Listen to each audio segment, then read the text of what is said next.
खुदावंद यीशु मसीह के बाबरकत नाम में आप सबकी सलामती हो। आज का हमारा मौजू है बहू की वफादारी और सास की दयानतदारी। रूत की किताब पहला बाब 16 और 17 आयत में, जहाँ तू जाएगी वहाँ मैं जाऊंगी, जहाँ तू रहेगी वहाँ मैं भी रहूंगी, तेरे लोग मेरे लोग, तेरा खुदा मेरा खुदा होगा।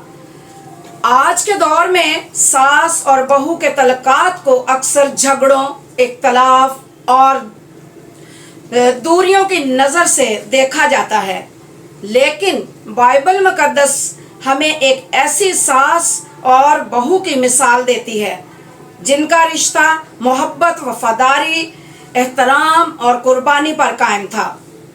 उनकी ज़िंदगी हमें सिखाती है कि जब ख़ानदान में मोहब्बत, एहतराम और खुदा तरसी हो तो खुदा बड़ी बड़ी नेमतें अता करता है। नोमी का मोहब्बत भरा दिल। नोमी ने ऐसी अपनी बहुओं को कभी भी बोझ नहीं समझा। जब उसका शौहर और दोनों बेटे फौत हो गए तो उसने अपनी बहुओं से कहा वो अपने अपने घरों को वापस चली जाएं ताकि उन्हें बेहतर जिंदगी मिल सके। नोमी कहती है रूत 1:8 में, खुदावंद तुम पर मेहरबानी करे जैसे तूने मरने वालों और मुझ पर की।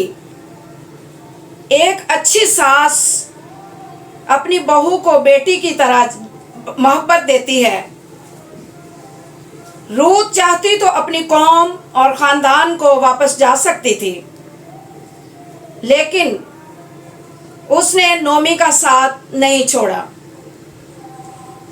रूत 1:16 में रूत कहती है, जहाँ तू जाएगी वहाँ मैं जाऊंगी, जहाँ तू रहेगी वहाँ मैं रहूंगी, जहाँ तू मरेगी वहाँ मैं भी मरूंगी। ये अल्फाज वफादारी, मोहब्बत और कुर्बानी की आला मिसाल हैं।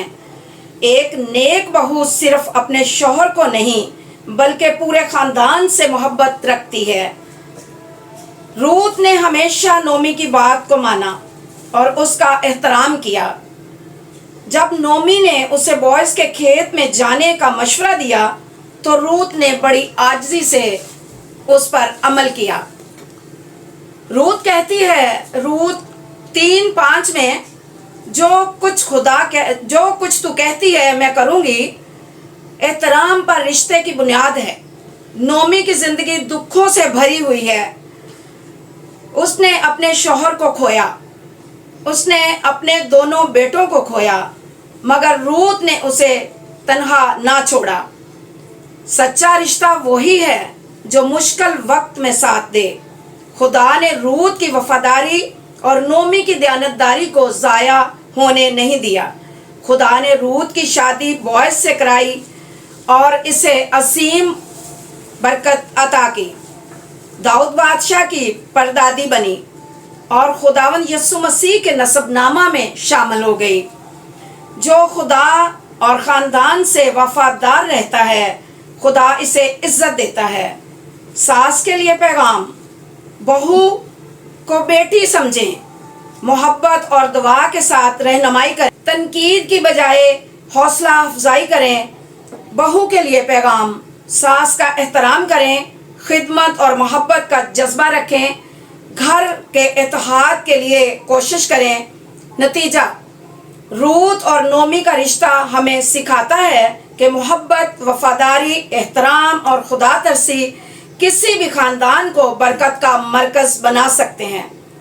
आज अगर सास नोमी जैसी और बहू रूत जैसी बन जाए तो घर जन्नत का नमूना बन सकता है। जहाँ मोहब्बत, वफादारी और खुदा तरसी हो वहाँ खुदा की बरकत ज़रूर नाज़िल होती है।